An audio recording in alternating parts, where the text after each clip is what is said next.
Let's be honest.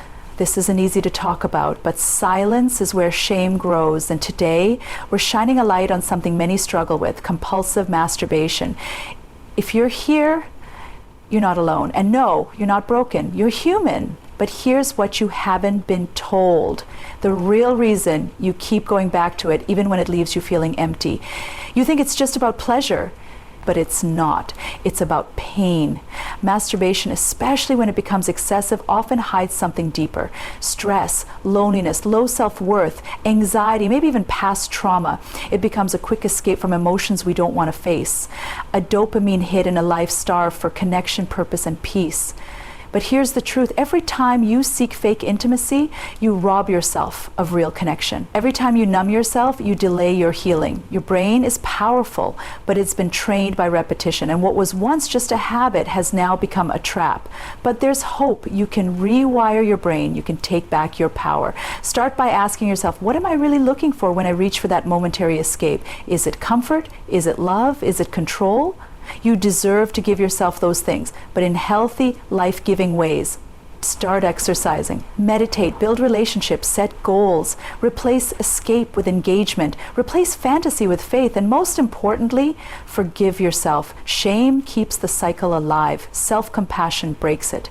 You're not addicted to pleasure, you're addicted to avoiding pain. But here's the good news: you are stronger than this. This is not who you are. It's just what you've used to survive. But now it's time to live. You don't need more willpower, you need more understanding. And now you have it. Most people assume that masturbation, especially when it becomes compulsive, is purely about pleasure. But the truth runs deeper and far more complex. It isn't just a search for physical satisfaction. Often it's a way of coping with emotional pain.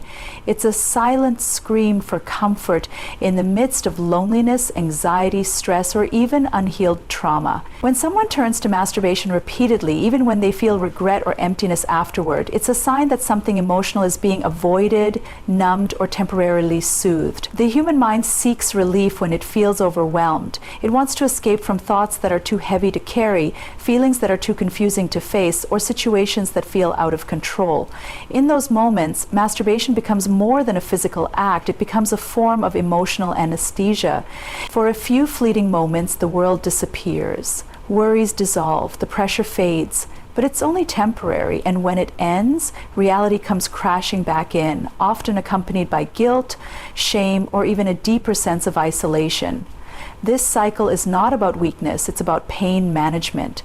It's about filling a gap that the heart doesn't know how to express. For many, it began at a time of vulnerability, a moment when comfort was unavailable or emotions were too intense. The body discovered something that felt good, and the mind took note. Over time, that solution turned into a pattern, not because it brought true joy, but because it provided a predictable, fast-acting form of relief. The problem is, this relief comes at a cost. It can slowly chip away at self-esteem. It can create a disconnect between the mind and body, where desire becomes confused with distraction and intimacy becomes entangled with escape. And with each repetition, the brain becomes more conditioned to respond to stress or sadness, not with healing behaviors, but with this shortcut to temporary numbness. When someone continues to rely on masturbation to manage emotional discomfort, they're not chasing pleasure anymore. They're avoiding pain. That distinction is crucial, because if it were simply about enjoyment, stopping would be easy. But what makes it difficult to let go is the role it's playing behind the scenes. It becomes a crutch for emotional survival. To truly address the habit, we have to understand what's driving it. We have to stop looking at it as a moral failure and begin seeing it as a sign of an unmet emotional need. That's where healing begins, not through shame, but through awareness. By recognizing that the act is often a symptom of something deeper, we can start to explore what that something is. Only then can we begin to find healthier, more fulfilling ways to meet those needs, because deep down, it's not the body that's starving, it's the heart. The brain is a powerful machine, constantly learning, adapting, and forming new connections based on the experiences we feed it. One of the most important things to understand about human behavior is that repetition shapes our neural pathways. When we do something over and over again, whether it's a thought, a feeling, or an action, the brain begins to wire itself to expect and even crave that pattern. This is especially true for behaviors tied to dopamine, the chemical linked to reward and pleasure, such as masturbation. Over time, the brain doesn't just remember the feeling, it starts to anticipate it long before the action even happens. This process isn't evil or broken, it's simply how the brain works. It tries to make things efficient. If you've done something enough times, your brain learns to put it on autopilot. This is why habits, both good and bad, become second nature. You don't need to think consciously about them anymore. Your brain recognizes triggers, boredom, stress, loneliness, and automatically pushes you toward the behavior that has brought temporary relief in the past. This is how a casual or curious act becomes a deeply ingrained routine. What makes it harder is that the more you repeat the behavior, the deeper the neurological grooves become. It's like carving a path in a forest. The more you walk the same trail, the clearer and faster it becomes. Eventually, it feels like the only way through. This is why people often describe certain behaviors as addictive or compulsive. It's not always about intense craving. Sometimes it's simply the strongest, most familiar path the brain knows. But there's another side to this story, one that brings hope. Just as repetition creates bad habits, it can also build good ones. The brain's plasticity means it's always capable of change. New pathways can be formed. The old ones may never completely disappear, but they can fade when they're no longer being used. That's why replacing a negative behavior with a positive one is often more effective than simply trying to stop cold. The brain needs a new route, a new rhythm, something else to repeat. It starts small, a different reaction to stress, a new routine to replace the old one. A consistent practice like journaling, exercise, prayer, or breathing exercises can slowly begin to take the place of the compulsive behavior. At first, it might feel unnatural. The old path is still there whispering, but with time, consistency, and patience, the new pattern begins to take root. The brain starts to recognize that this, too, brings a reward. Maybe not the same rush, but a deeper sense of peace, control, and dignity. Understanding how repetition trains the brain is the first step to freedom. It helps you stop blaming yourself for being weak or lazy, and instead empowers you to see the situation for what it truly is, a pattern that was learned and can be unlearned. Intimacy is one of the deepest human needs, not just physical closeness, but emotional connection, understanding, and being truly seen by another person. When this need isn't met, people often search for substitutes that feel like intimacy, but lack its depth and meaning. This is what fake intimacy is, a surface-level experience that mimics the feeling of closeness without any of the vulnerability, honesty, or commitment that real intimacy requires. Masturbation, especially when driven by fantasy or pornography, can be one of these false stand-ins. It may offer temporary relief, a momentary escape, or even a feeling of connection, but it's hollow. It doesn't nourish the soul. Instead, it gradually distances a person from the possibility of real, life-giving relationships. Over time, relying on fake intimacy can reshape how someone views connection. It becomes easier to retreat into personal, isolated experiences because they're predictable, controllable, and emotionally safe. There's no risk of rejection, no need to open up, no expectation to give or receive love. But in that safety, something is lost. The ability to bond deeply with others begins to fade. Real intimacy requires emotional risk and mutual presence, things that false intimacy avoids. As a result, people can start to feel emotionally numb or socially distant even when surrounded by others. The very thing they're trying to feel, closeness, is the thing that slips further and further away. This dynamic can impact relationships in profound ways. When someone becomes used to satisfying their emotional and physical needs through solitary or artificial means, they might find it harder to connect authentically with a partner. They may struggle to be present, to express emotions, or to engage in meaningful conversation. Real intimacy takes time, patience, and emotional effort, all of which can feel unfamiliar or even threatening to someone who's conditioned themselves to quick solitary gratification. Slowly, they begin to forget how to open up and let someone in. What's most painful is that fake intimacy often leaves a person feeling even lonelier than before. It's a temporary fix that deepens the wound. After the moment passes, there's no lasting warmth, no shared memory, no real comfort, only silence. And that silence can grow heavier each time. People might begin to question their worth, their ability to connect, or whether they're even lovable. But these thoughts come not because they're unlovable, but because they've been feeding a hunger with something that was never meant to satisfy. To break the cycle, one must begin to seek real connection through vulnerability, community, and presence. That might mean facing discomfort, sitting with emotion, or reaching out when it feels easier to retreat. It's not easy, but it's worth it, because what fake intimacy promises in moments, real connection delivers in a lifetime. The feeling of being known, loved, and truly understood. And that's something no quick escape can ever replace. When dealing with any compulsive behavior, especially something as personal and often hidden as excessive masturbation, the key to change lies not in simply forcing yourself to stop, but in pausing long enough to ask the deeper questions. These questions are not about judgment, shame, or guilt. They're about understanding. Without understanding the root cause, any attempt to change the behavior is like trying to patch a leaking pipe without finding the hole.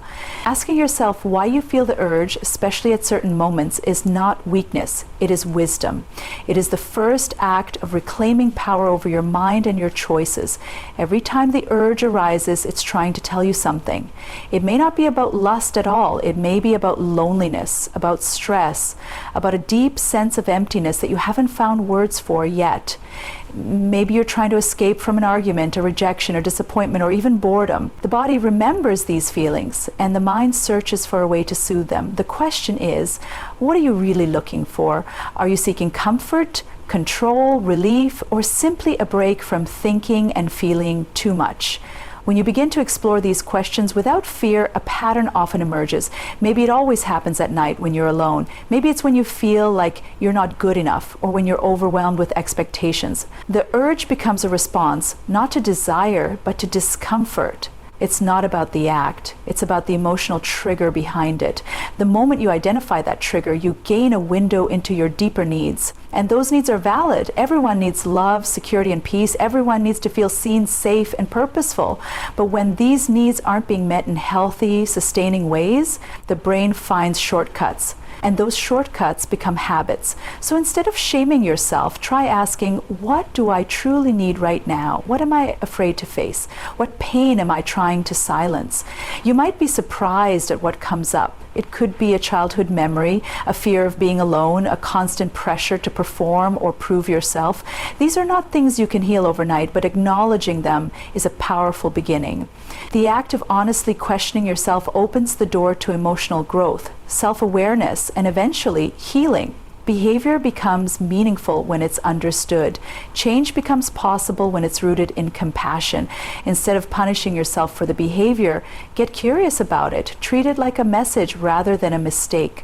You are not broken. You are trying to cope, to survive, to feel okay in a world that often doesn't make it easy. But you deserve more than a momentary escape. You deserve real peace. And it starts with asking the deeper questions that lead to deeper healing. Shame is one of the most paralyzing emotions a person can experience. It doesn't just make you feel bad about what you've done, it convinces you that who you are is fundamentally flawed. When someone struggles with a private behavior like compulsive masturbation, shame becomes the shadow that follows them everywhere. It whispers lies that you're dirty, weak, or unworthy of love. It tells you that no one would understand, that you'll never change, and that you're trapped in a cycle you can't escape. And the more you listen to that voice, the more you start to believe it. This belief doesn't just keep you stuck, it becomes part of your identity. The trap of shame is that it pretends to be a form of punishment that will lead to change. People think, if I just feel bad enough, maybe I'll stop. But shame rarely leads to growth. Instead, it leads to hiding. It creates secrecy, isolation, and silence. It makes you avoid the very things that can bring healing, honest reflection, reaching out for support, or even just showing yourself kindness. Over time, shame feeds the cycle of self-destructive behavior. It becomes the trigger, not the cure.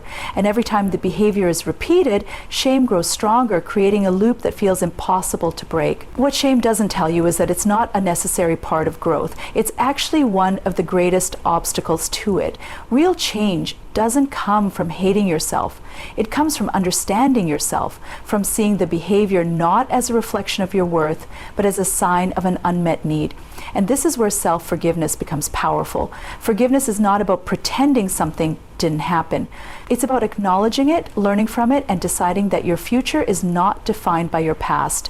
It's about giving yourself permission to heal. When you begin to forgive yourself, you open the door to compassion. You stop punishing yourself for being human, and you start offering the same understanding you would give to someone you love. You realize that making a mistake doesn't mean you are a mistake, that you can struggle without being shameful, that you can fall and still be worthy of getting up. Self-forgiveness allows you to look at your pain without judgment and to take steps forward without being chained to guilt. This mindset doesn't make the journey easy, but it makes it possible. It transforms the way you see setbacks, not as proof of failure, but as part of the learning process. It helps you rebuild trust with yourself, one choice at a time. And it replaces the fear of being exposed with the freedom of being real. When you let go of shame and embrace self-forgiveness, you don't just change a habit, you change how you see yourself, and that change can become the foundation for a life filled with dignity, courage, and hope. When people struggle with compulsive behavior, the most common advice they receive is to use willpower. Just try harder. Just say no, just stop. But if it were that simple, most people would have succeeded already. The truth is, willpower alone is rarely enough to create lasting change, especially when the behavior is rooted in deeper emotional or psychological patterns. What people truly need is understanding. They need to understand why the urge shows up in the first place, what it's connected to, and what it's really trying to accomplish on a deeper level. Without that awareness, willpower becomes a temporary bandage over a wound that keeps reopening. Every habit, even the ones we don't like, serves a purpose. It might provide escape, comfort, or a moment of emotional numbness in times of stress, sadness, or loneliness. These habits develop because the brain is trying to help us cope with something we don't know how to process. So when someone tries to stop a behavior without understanding the emotional need behind it, they're not addressing the root. They're just trying to silence the symptom. And when that need arises again, the same behavior often returns, sometimes with even more intensity. Understanding brings clarity. It helps you recognize the triggers, the patterns, the emotional cycles that lead you to act in a certain way. Maybe you always feel the urge late at night when you're alone and your thoughts are heavy. Maybe it's after a stressful day when nothing seemed to go right. Maybe it's when you're feeling rejected, unloved, or like you've failed in some area of life. These are not random moments. They are signals. Signals that something inside is hurting, that something is missing, and that the behavior is trying to fill the gap. When you begin to understand yourself, your story, and your pain, you can respond differently. You can pause before reacting and ask, what do I really need right now? That question opens the door to healthier alternatives: journaling, praying, talking to someone, going for a walk, or simply allowing yourself to feel what you've been avoiding. It might not bring the instant release that the old habit did, but it starts to build something more valuable: emotional strength and inner peace. Willpower has its place. It's useful when you need to resist something in the moment, but it's understanding that builds a new path forward. It allows you to treat yourself with compassion rather than criticism. It helps you see the behavior not as proof that you're broken, but as evidence that you're in need of care and healing. The more you understand yourself, the more empowered you become to make choices that align with who you want to be, not just in moments of strength, but even in moments of struggle. Because true change isn't about forcing yourself to behave. It's about transforming how you relate to yourself, your needs, and your pain. Here's a powerful and emotionally resonant ending for your speech titled, "You Will Stop Masturbating After You Know This," designed in a motivational, heartfelt tone that aligns with your style and the depth of your message. The truth is, this struggle isn't just about physical urges. It's about emotional wounds, hidden pain, and needs that were never fully met. But now you know. Now you understand that this habit was never your identity. It was a response to something deeper. And the moment you start asking the right questions, giving yourself grace, and choosing real connection over false comfort, everything begins to shift. You don't need to carry shame anymore. You're not alone. You're not weak. You're healing. And every small step you take away from this cycle is a step toward freedom, peace, and a version of yourself you haven't even met yet. So don't stop fighting. Don't stop growing. Your future is calling, and it's brighter, stronger, and more beautiful than this temporary escape could ever offer. Walk toward it one choice at a time, and remember, you were never meant to stay stuck. You were meant to rise.